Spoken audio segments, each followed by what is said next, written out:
Hello guys, நீங்கள் first time என் video பார்க்குறீங்கன்னா வணக்கம். என் பேர் தீபக். நம்மள நிறைய பேர் ஊரை விட்டு ஊர் வந்து வரைஞ்சிட்டு போகல. அண்ட் அதுக்கப்புறம் லீவ் முடிச்சுட்டு வீட்டுக்கு வர சுகம் இருக்கே.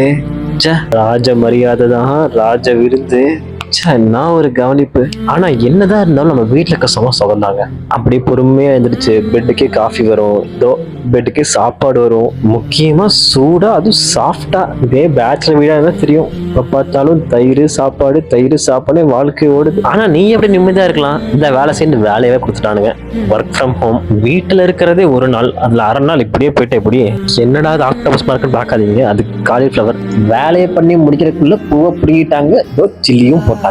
மன்னிக்கவும், இதுதான் என் முதல் விளாக், அதான் பேச தெரியல, கொஞ்சம் மன்னிச்சு விட்டுருங்க ப்ளீஸ். ஆனா லீவ்ல வீட்டுக்கு வந்தா மட்டும் எப்படிதான் நாள் போகுதே தெரியல. டைம் டக்கு டக்குன்னு போயிடுது, போக மனசு வரமாட்டேங்க. சீரியஸா பேக் எல்லாம் பண்ணிட்டு பஸ் கிளம்பிட்டேன். போற வழி ஸ்கூலை பார்க்கும் போது அங்கே இருந்துக்கலாம்னு தோணுது. அப்படியே நம்ம நண்பர்கள் கூட மஜாவா டீ கடைக்கு போயிட்டு நம்ம டிராப் பண்ண வந்துட்டாங்க. 1000 தான் இருந்தாலும் ஸ்கூல் பாய்ஸ் தங்கம் தாங்க. இன்னருக்கு மெயின்டைன் ஆயிட்டு இருக்கு சீரியஸா. ஏன்னா நாங்க நார்மலா பேசிக்கவே மாட்டோம். பேசுறதே கூட மொத்தம் 2 ஃப்ரெண்ட்ஸ் வந்தாங்க. ஒரு ஆடை தூக்கிட்டு இன்னொரு ஆடை தூக்கட்டி எப்படி அப்படி 2 பேரும் சொட்டையை ஃபிளெக்ஸ் பண்ணிட்டு பஸ் வேற மறந்துட்டோம்.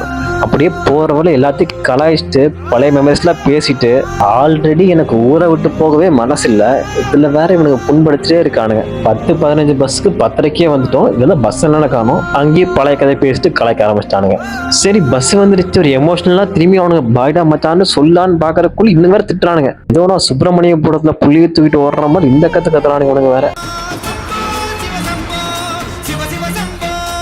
ஆனா மனசை ஊர்லயே விட்டுட்டு நான் மட்டும் வேற ஊருக்கு போற மாதிரி இருக்கு. என்ன பண்றது, வளர்ந்துட்டோல, போய்தான் ஆகணும். நீங்க அழுவ கூடாது. அதெல்லாம் ஒண்ணு இல்ல இல்ல சார். நீங்க அழுவுறீங்க. இல்ல சார். இல்ல கண்ணு கலங்குது. அழுவல சார். இல்ல வந்துடுச்சு. நம்ம விளாக்ல நிறை குறை இருந்தா மன்னிச்சிருங்க. அடுத்த விளாக்ல பூர்த்தி பண்ணிடலாம். நன்றி.